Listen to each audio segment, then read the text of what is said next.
Hello, class. My name is Lydia Vassell, and I'm going to make a brief introduction. Excuse me. I'm the mother of one daughter. I have two grandsons, and my daughter has one on the way. We're not sure what it is, but I'm super excited. I live in Atlanta, Georgia, by way of Brooklyn, New York. So I always say I'm half peach and half apple, and I get a chuckle every now and again. I have five sisters and three brothers, and we all live here in Atlanta. And as you can imagine, it's always a party when we get together. I'm continuing my studies here. I graduated with my master's in professional counseling here at Amherst. I also attended Luther Rice University, where I graduated with a bachelor's and a master's in biblical counseling. And I'm excited to be continuing my studies. I'm currently working as a therapist, LAPC, with a agency that provides services for DFACS, Department of Family and Children's Services. And often these parents will come to the attention of DFACS by way of the school reporting, family members reporting, sometimes the ex will report. And I find that, DFACS in the process often causes the very trauma that they're seeking to eliminate. So I always thought that's interesting irony. And I've been enlightened as to how easy it is to come to the attention of DFACS. We term it catching a case. It's not hard to do, if you can imagine. If your child shows up with a bruise and the teacher notices it and, they have a duty to report, they do. And once DFACS gets involved, sometimes it's difficult to get yourself untangled from that. And, a lot of times it's warranted. The stories of children who have been abused or murdered.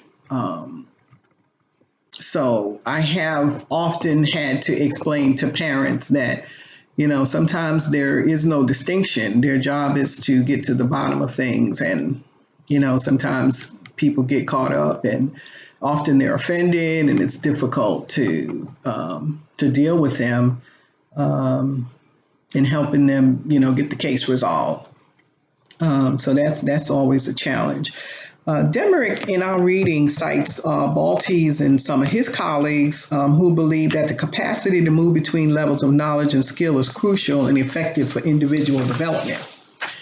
And I like that because I experienced that with the cases, that I encounter.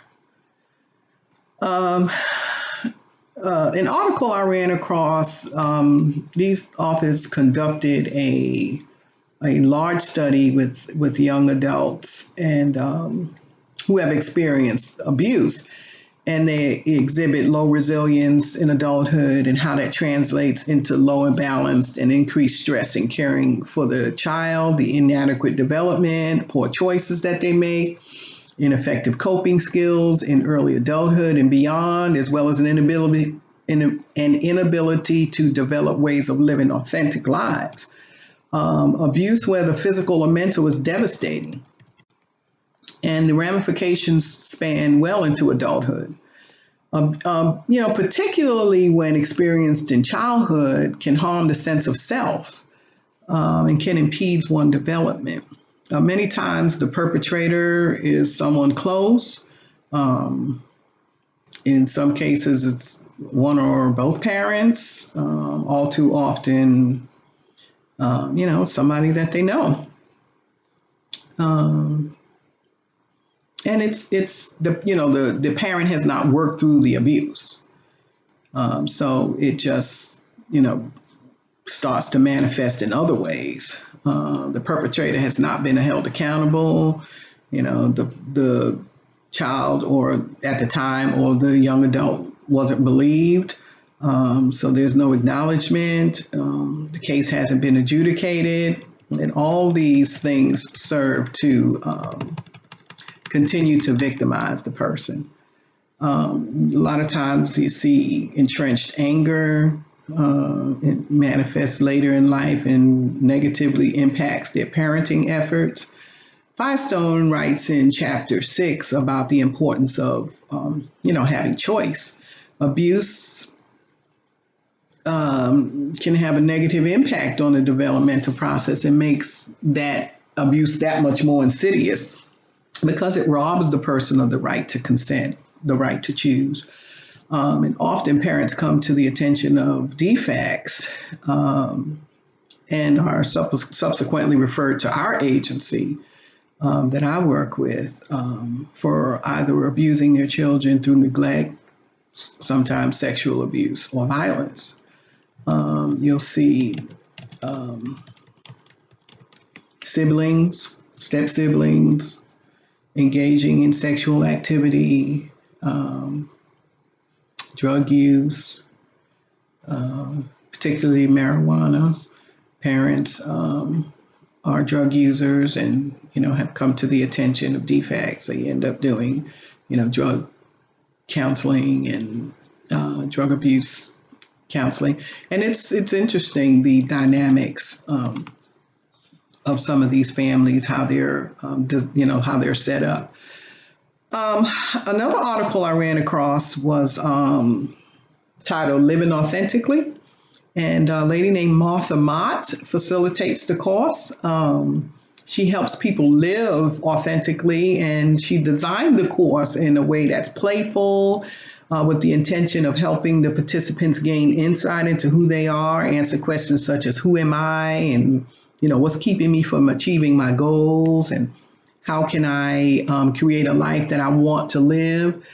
Martha uses games, she uses humor, collages, and journaling to help, the participants explore their communication styles, particularly their values and strengths, as well as tips on time management, stress management, money management, and how to discover one's life purpose and goal. I gravitated toward this because a lot of times, once you kind of bond with your client and, kind of start having a relationship, there's a lack of hopefulness. And I like in some of my clients to create, goals, to create a vision board. And that helps instill hope. It reminds the client of their goals. And often they have goals. They just don't see them as achievable or even possible. That a lot of times they, need to get their GED. So we, put that up. They like to own a home. All these things, can be possible if you're willing to explore them and, do what you need to do to make that happen. So I like that aspect of what she's doing. Additionally, the course helps participants gain awareness of their intentions, of how they're going to achieve these goals, of becoming the person they want to be, where they're going, and how they're going to get there, as well as guidelines to encourage personal growth and a wellness in a safe and confident environment. So I like that. I thought that was interesting. So I included that. But challenging to this mission of living the authentic life is the devastation that abuse causes in the lives of these adults. And all too often, work must be done with the parent in order to provide support for the victim child, is what they're termed in the DFACS world. This poses several challenges because an acknowledgement by the parent that there is a problem must first be made, and that's kind of difficult. Typically they're offended, that defects would accuse them of abusing their child, and they don't want you there. They haven't invited you, and they're not interested in you being there, and that's the sometimes the initial response that I get. But we quickly move through that, and I help them understand that, defects doesn't necessarily discriminate in that way. Everybody kind of gets lumped in until they can sort it out. So I try to help them to see that it's not so much about them and their parenting skills and effort as it is about making sure that the child is safe. And in doing so, there has to be an investigation. And sometimes that kind of quells, you know, any hostility that there may be. Parents that have low coping skills because of their own trauma compounds already challenging parenting efforts and are often the reason for the intervention. I also came across an article that was conducted with some college students, and the authors evaluated the relationship between body awareness, emotional clarity, authentic behavior, and mindfulness. This was interesting to me because, of course, deal with a lot of issues with, with body, feeling insecure, and it's difficult to encourage your children when you're dealing with these things, and that's what abuse often inflicts on the adult in this case. The authors found that body awareness and emotional clarity are pivotal for self-knowledge processes, yet it demonstrates a complicated mechanism under which they operate. While emotional information seems to be more accessible for authentic behavior, the use of bodily information is conditioned by mindfulness. A living authentic workshop was developed to explore the different aspects of authentic living and provides ways to challenge the negative assumptions about self and one's capacity. Demerick, and also in our reading, referred to how motivation and goal-directed efforts can propel young adults to higher achievements, and how having a high ideal self-image may produce well-adjusted adults. And we can imagine that that's true. The insidiousness of abuse factors into this part of the discussion because often the abused person struggles with their body image, as mentioned, and it impedes their ability to live authentic lives. Kong and Mormon are authors that address the effects of childhood abuse and the impact in adulthood. The authors write, adults with histories of childhood abuse may experience physical, mental, or emotional problems even in their middle or late adulthood. Parental abuse in childhood can negatively affect interpersonal relationships in adulthood, especially close relationships, such as those, with the spouse or the partner or the offspring. The prevalence with which adults report childhood abuse is astonishing and may not be widely realized outside of the medical and helping community. And I found, that to be very true. A lot of the time, these parents have experienced abuse. Their parents are either addicted to drugs.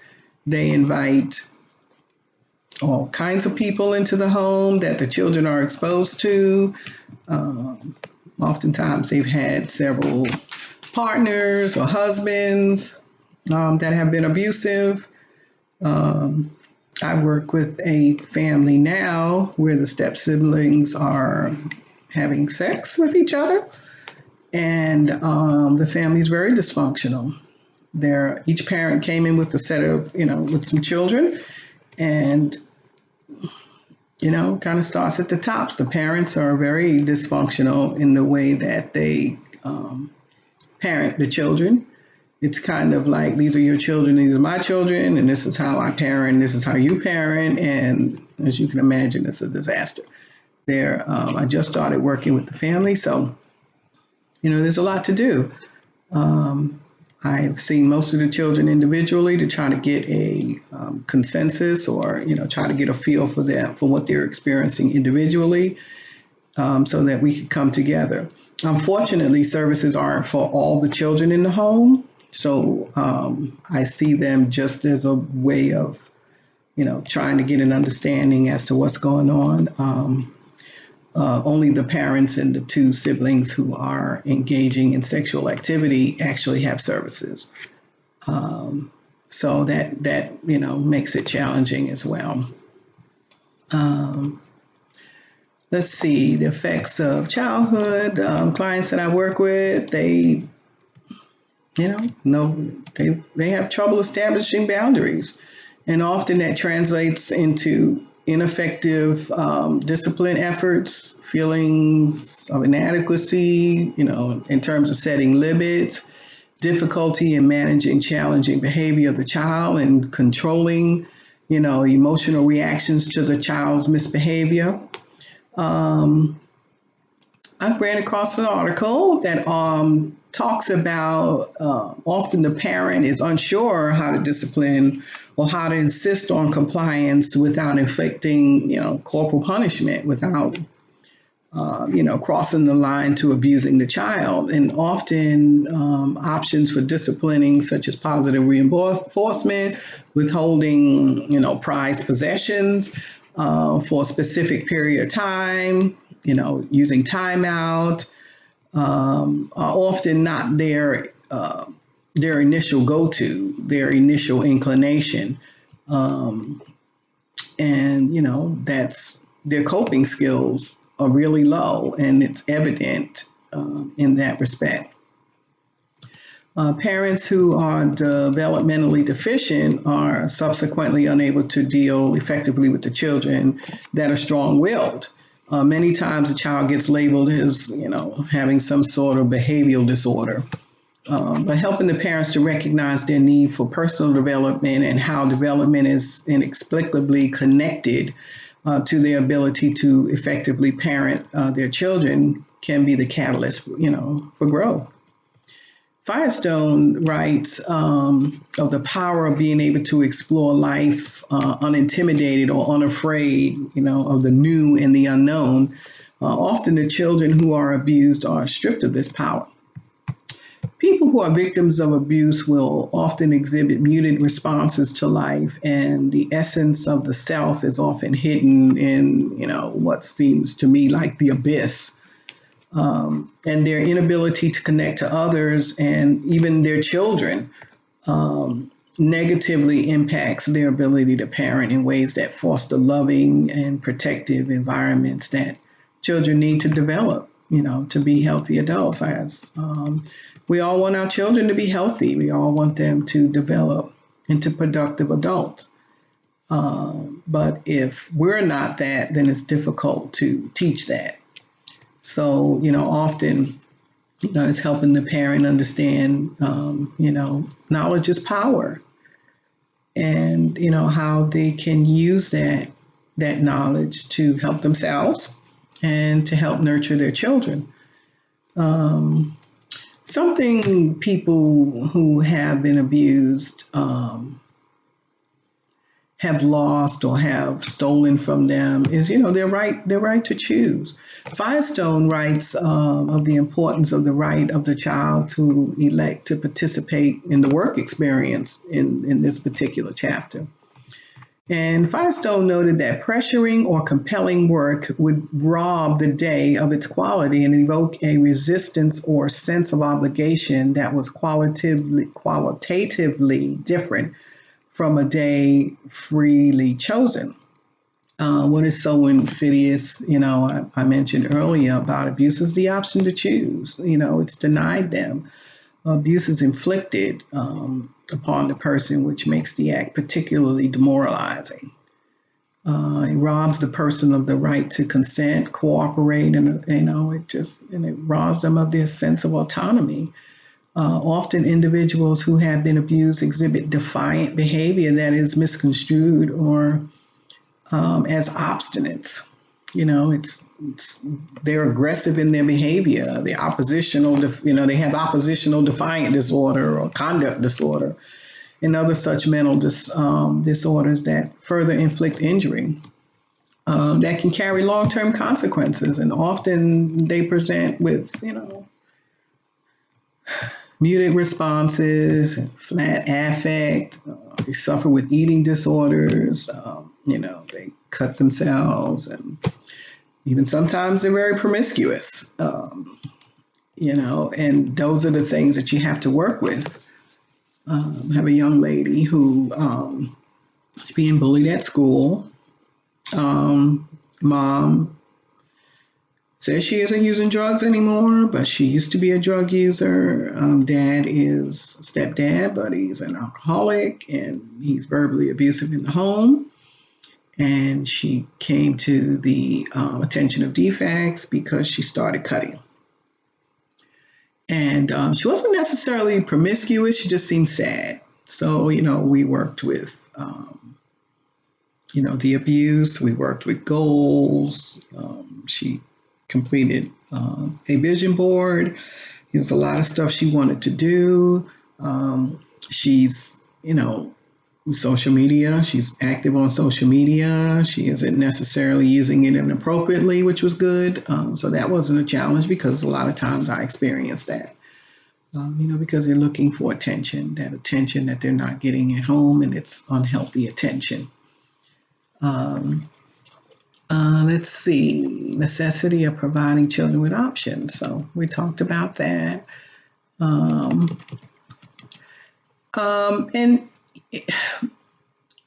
the developmental process is thwarted, in particular with children who are abused.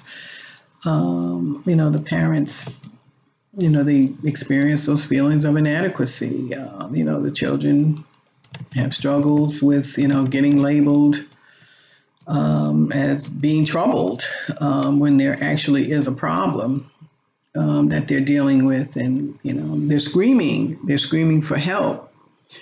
Clients, when they often don't know what to do. Children aren't guided in their formative years, and they don't respond. They don't comply with corrective discipline, and when attempts to provide the corrective discipline, it doesn't begin until later in the developmental process, and that poses significant challenges for the parent. Additionally, parents are easily frustrated because they have not developed coping skills required to deal with the challenging behavior that's inherent in raising children. They lack the fortitude to enforce compliance in the home without resorting to physical discipline that very often devolves into some sort of abuse. Dobson, Dr. James Dobson, he writes in his book titled The Strong-Willed Child that the most urgent advice that he can give to the parents of an assertive, independent child is to establish their position as strong but loving leaders when the child is in preschool, where they first learn to control their powerful wills. Often parents are unable or unwilling to enforce compliance in the home. And in time, the child doesn't learn to respect authority in or outside of the home. Dobson goes on to say that if the strong-willed child is allowed to indulge, to develop habits of defiance and disrespect during his or her early childhood, these characteristics will not only cause problems for the parents, but will ultimately handicap the child whose rampaging will was never brought under control. I can't tell you how many times I, have this discussion with parents. I think, the problem, there are lots of facets to the problem. Some of it is that they don't know how to parent. Some of it that they don't understand that they are the parent. And, trying to be the friend is not the way to parent. And so the child never learns how to respect their authority. And when they are older and they are causing great difficulty for the family and for themselves, it's kind of late because at that point they're really defiant. And, you get a lot of running away, you get a lot of fighting, you get a lot of cursing and disrespecting and, coming to the attention of the authorities, using drugs. I have a young client who is about 17 and she smokes marijuana. And she'd been fighting in school and she came to the attention of DFACS. And she makes no bones about it. She smokes marijuana. She likes it. She's been doing it a long time. After about a couple of sessions with her, she stated that she smokes it because it helps her sleep and eat. Otherwise, she can't sleep and she doesn't have an appetite. And so I kind of, asked her to explain, what that means and, how we can find other ways of helping her sleep and, get an appetite. And she said she made mention that she has something she's never talked to anybody about, and she wasn't interested in talking to me at that point.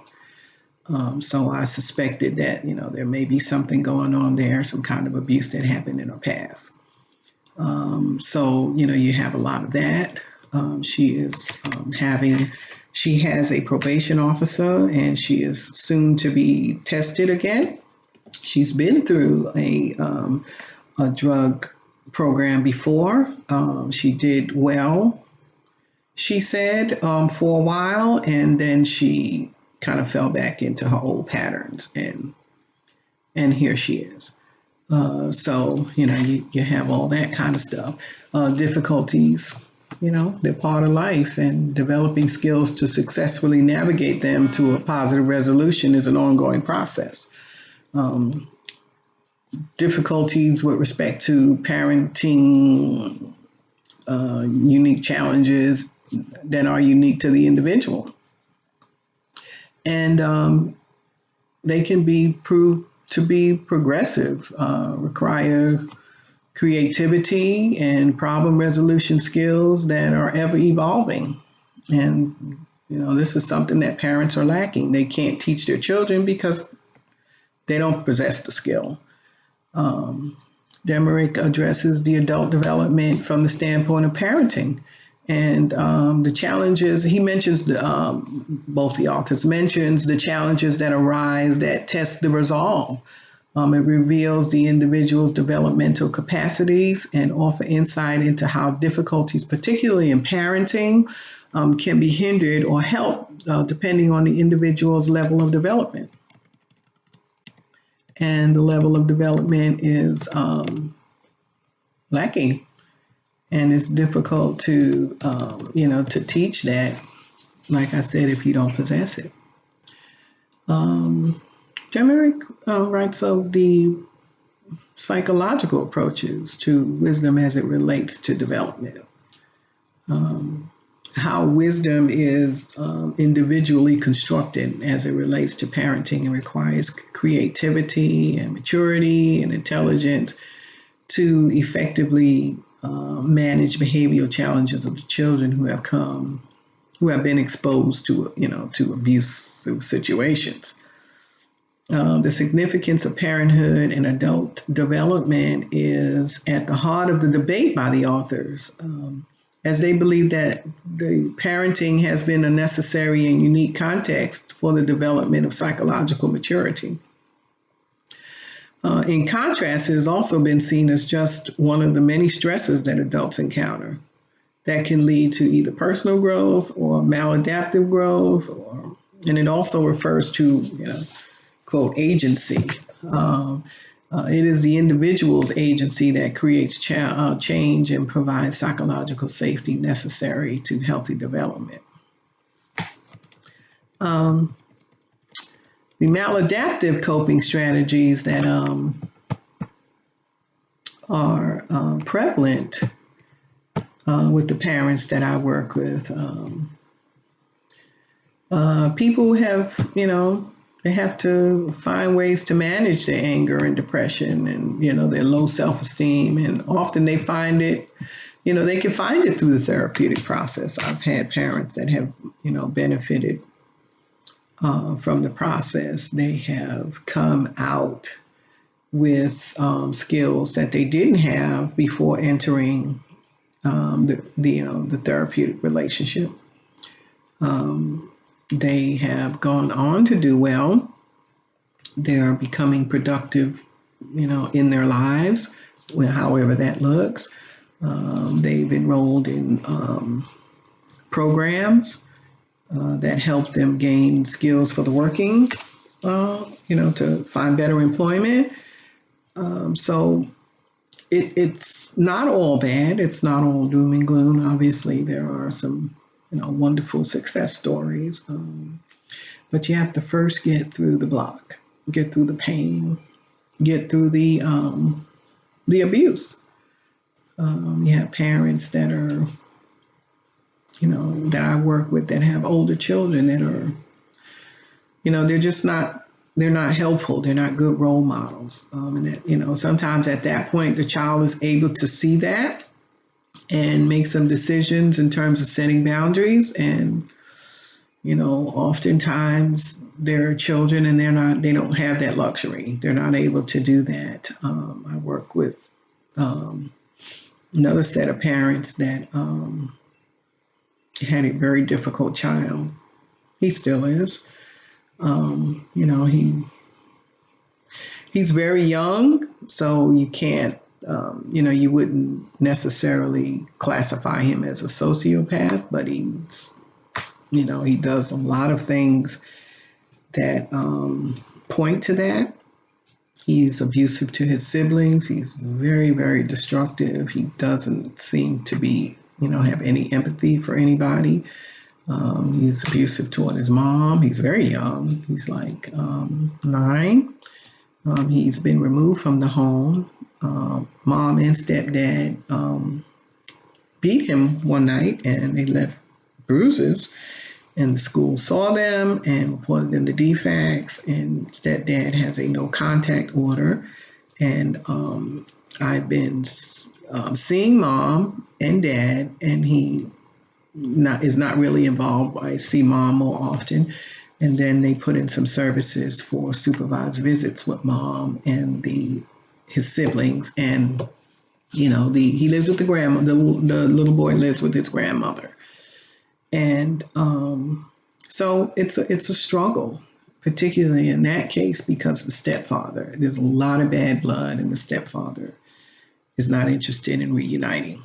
He feels like the child is a bad influence on his siblings, and every time he's around, the siblings get hurt, and so it's messy and it's painful to watch. So it's difficult to manage a situation like that, particularly when you have a court order involved and you have a no contact order. It's difficult for the family unit to be counseled together because one or both parents have an order of protection, if you will. Firestone writes of the fixed attitudes that we carry from our past that are grounded in our struggle. And it is these fixed attitudes that clients have about their circumstances and about life that are very, that require restructuring. Maladaptive coping strategies are sometimes exhibited, through self-harm. And one of the hallmarks of abuse are eating disorders and the inability to maintain employment. A lot of the times I don't see that because either the parent isn't working or can't work because, they have minor children and they need services in place to provide childcare while they do find work. But generally when they are able to get work, they enjoy it and they hold on to that. And I think it just instills a sense of pride and accomplishment that, I believe the way God created us, to be productive, to want to work, to provide for, our families. It's just a sense of pride about that. Adults who have not gotten resolution through the judicial system, the acknowledgement of the offense, I talked about earlier, or the apology can experience the healing process that's stifled. I hear clients say, nobody's done anything. Nothing's ever happened. My daughter went to school with a young lady who was abused by a family member. And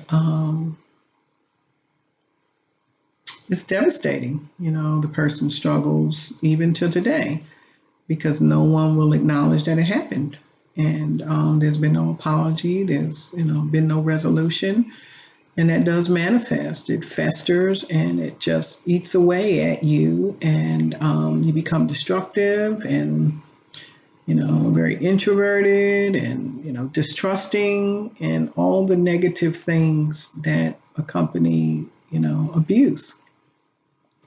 The self-harm, the maladaptive coping strategies, are all part of what people experience when they've been abused. They harbor resentment, which can run deep and can manifest in ways that's very detrimental to developing adequate coping skills. They can develop an inability to effectively manage the difficult behavior of the child. They neglect their children and other harmful parenting practices. To mitigate the devastation of abuse, some have turned to substances, as we talked about, and that temporarily masks the pain for them. Some believe, but you come down from that high, and then you're dealing with the guilt of having done it in most cases, and which only compounds the issues for the person. A couple of authors address the effects of cannabis on childhood and their emotional well-being. Underage people who get exposed to the justice system have restrictions imposed on them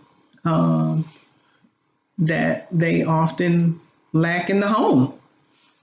And so all of a sudden now they're in the system and they're being required to comply in ways that they haven't been required to at home, and they're having difficulty because it didn't begin in the home.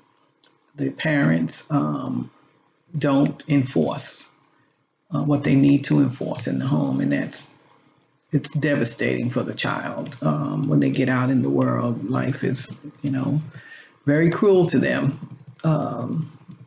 When they get out here, if they don't learn some of those very important lessons in the home. I use CBT therapy typically. It can be an effective tool to help clients monitor their triggers. Often I ask clients to think about some of the things that trigger them. What's going on before that, and try to ward that off. I'm working with a client now who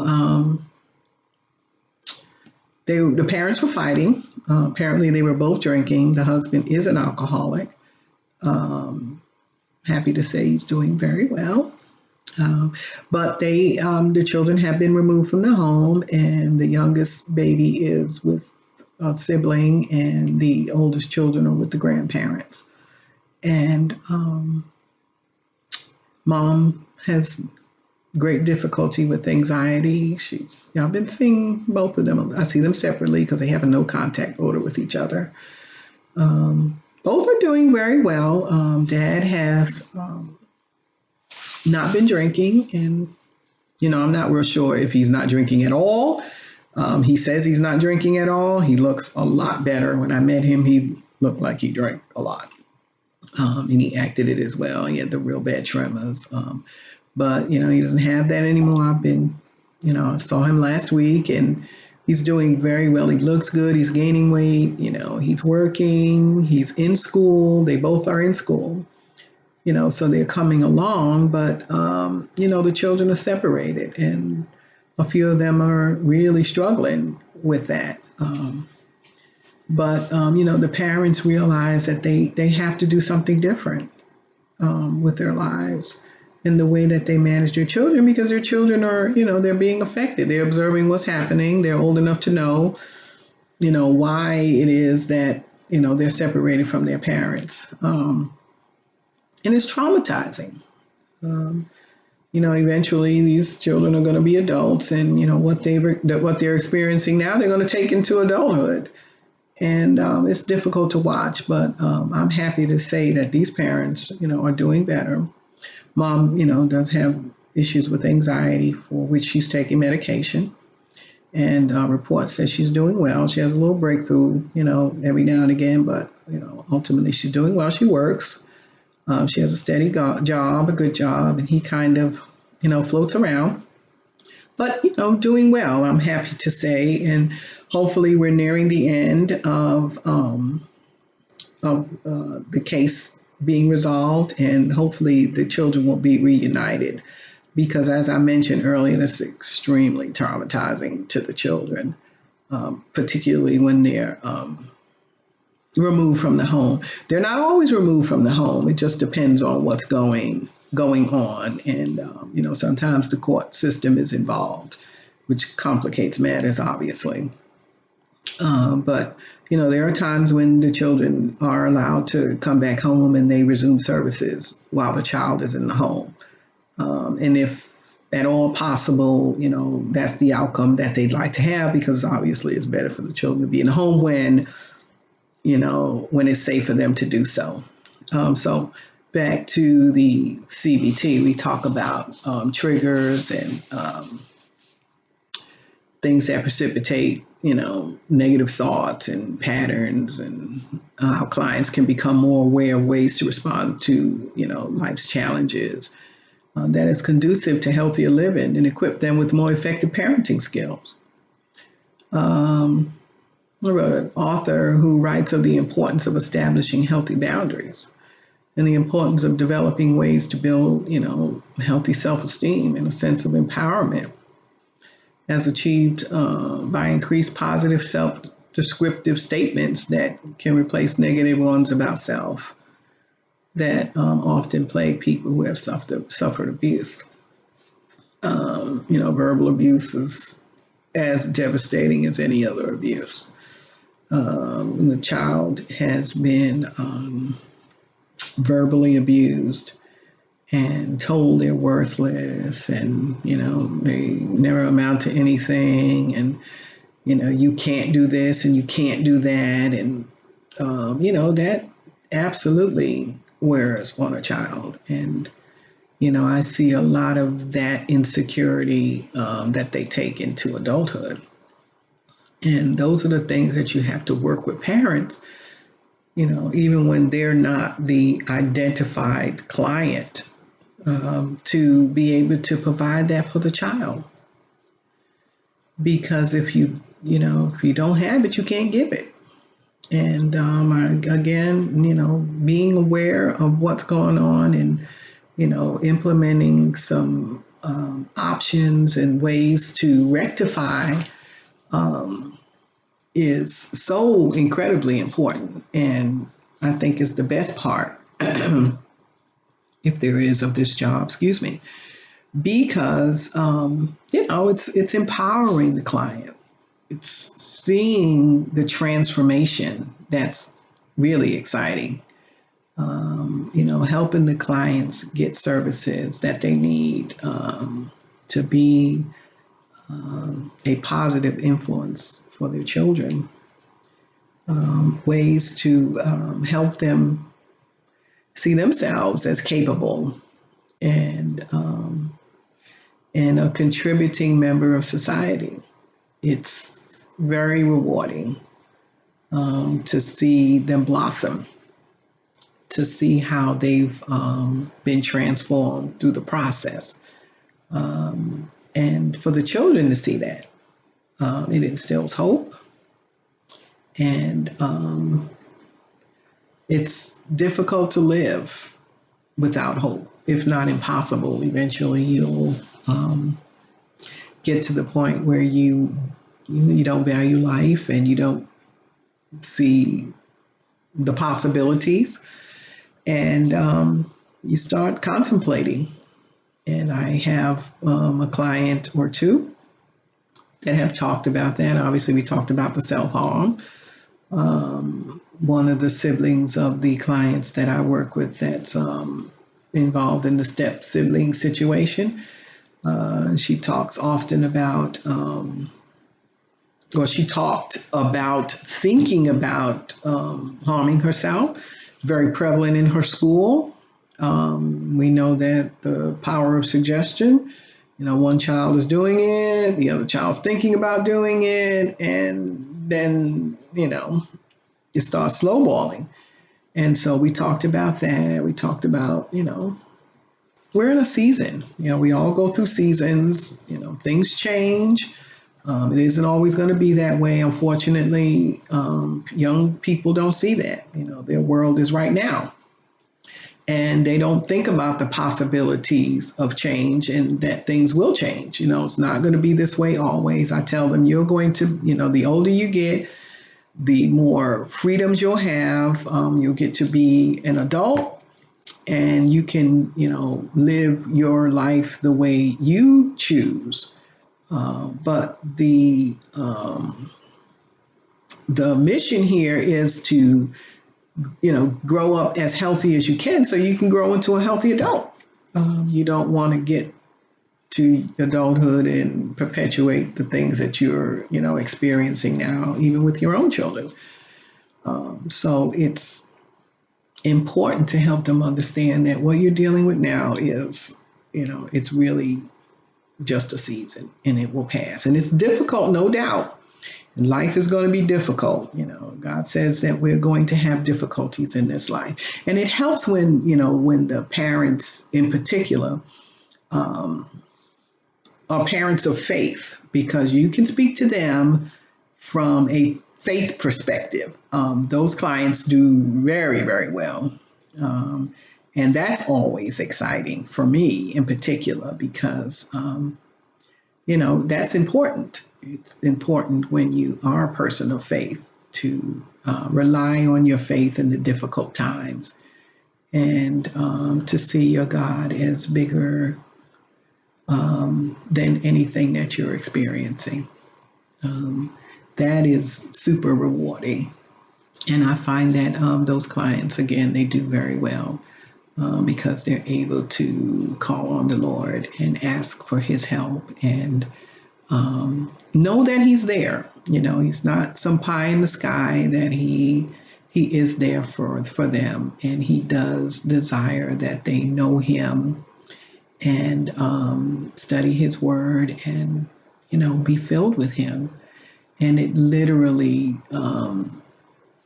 softens the blow for a lot of these young adults and for the parents.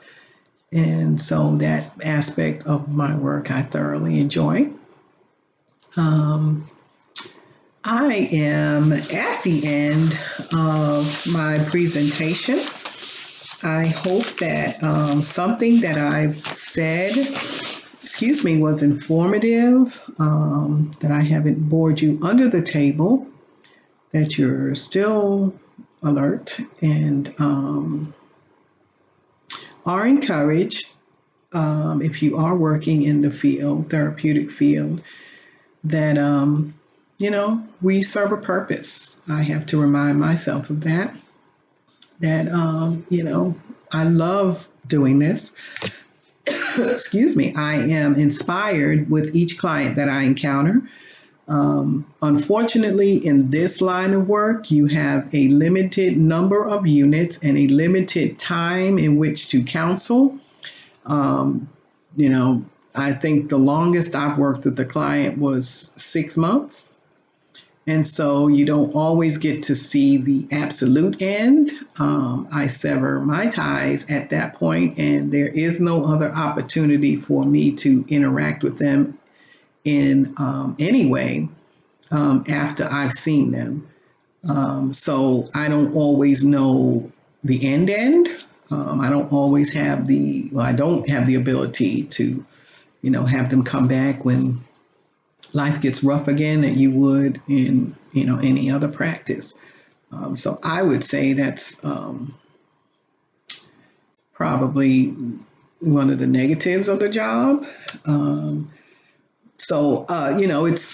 It's not a long-term thing, but hopefully I impact my clients in a way that they come to enjoy, I guess I should say understand the benefits of therapy and continue in therapy as needed when when my services are concluded.